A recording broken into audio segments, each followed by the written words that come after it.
Et c'est reparti pour un deuxième confinement. Certes, moins restrictif côté travail, mais reconfinement tout de même avec son lot d'incertitudes au niveau de l'emploi.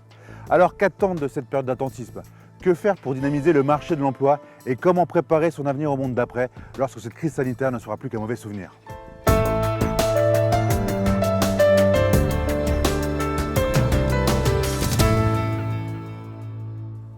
Selon la COS, les déclarations d'embauche se sont envolées de 72,9% au troisième trimestre, après la baisse historique de 40% entre avril et juin. Avec le reconfinement de novembre, nous devrions connaître une nouvelle baisse des déclarations d'embauche, mais moins conséquente que la dernière, et ensuite, il y aura de nouveau une très forte hausse. Et c'est pour cette vague montante qu'il faut se préparer dès maintenant. Votre CV est prêt à partir, la trame de votre présentation au téléphone comme un entretien est rodée.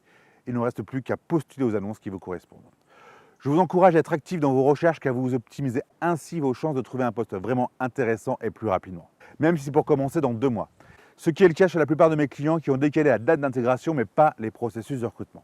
Même en cette période de restriction de déplacement, je considère que se rendre physiquement à un entretien de recrutement après un premier échange en visio ou au téléphone est un acte professionnel de bon sens. Pour ce faire, demandez une attestation à votre futur employeur ou au cabinet de recrutement. À titre personnel et par expérience, je trouve très risqué d'embaucher ou d'accepter une proposition d'emploi sans avoir eu un échange physique entre le candidat et l'employeur, excepté pour certains métiers. Concernant les employeurs, c'est le moment d'anticiper vos recrutements.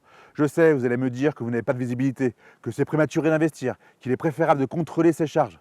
Pourtant, pour une fois, vous pouvez prendre le temps de bien préparer, identifier et choisir votre prochain collaborateur. De plus, peu importe que vos candidats doivent effectuer leurs 1, 2 ou 3 mois de préavis.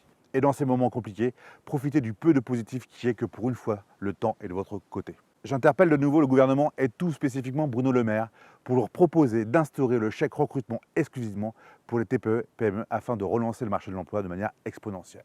L'objectif est de favoriser l'accompagnement des chefs d'entreprise et des managers de TPE-PME qui sont trop souvent seuls et sans outils pour bien recruter.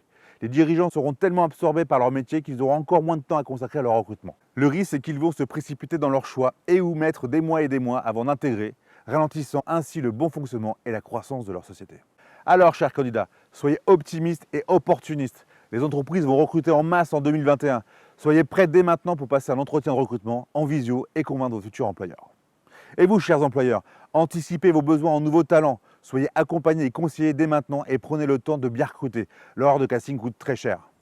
Je vous invite à partager vos bonnes idées pour favoriser l'emploi et vos témoignages dans les commentaires. Et maintenant, à vous de réussir vos recrutements.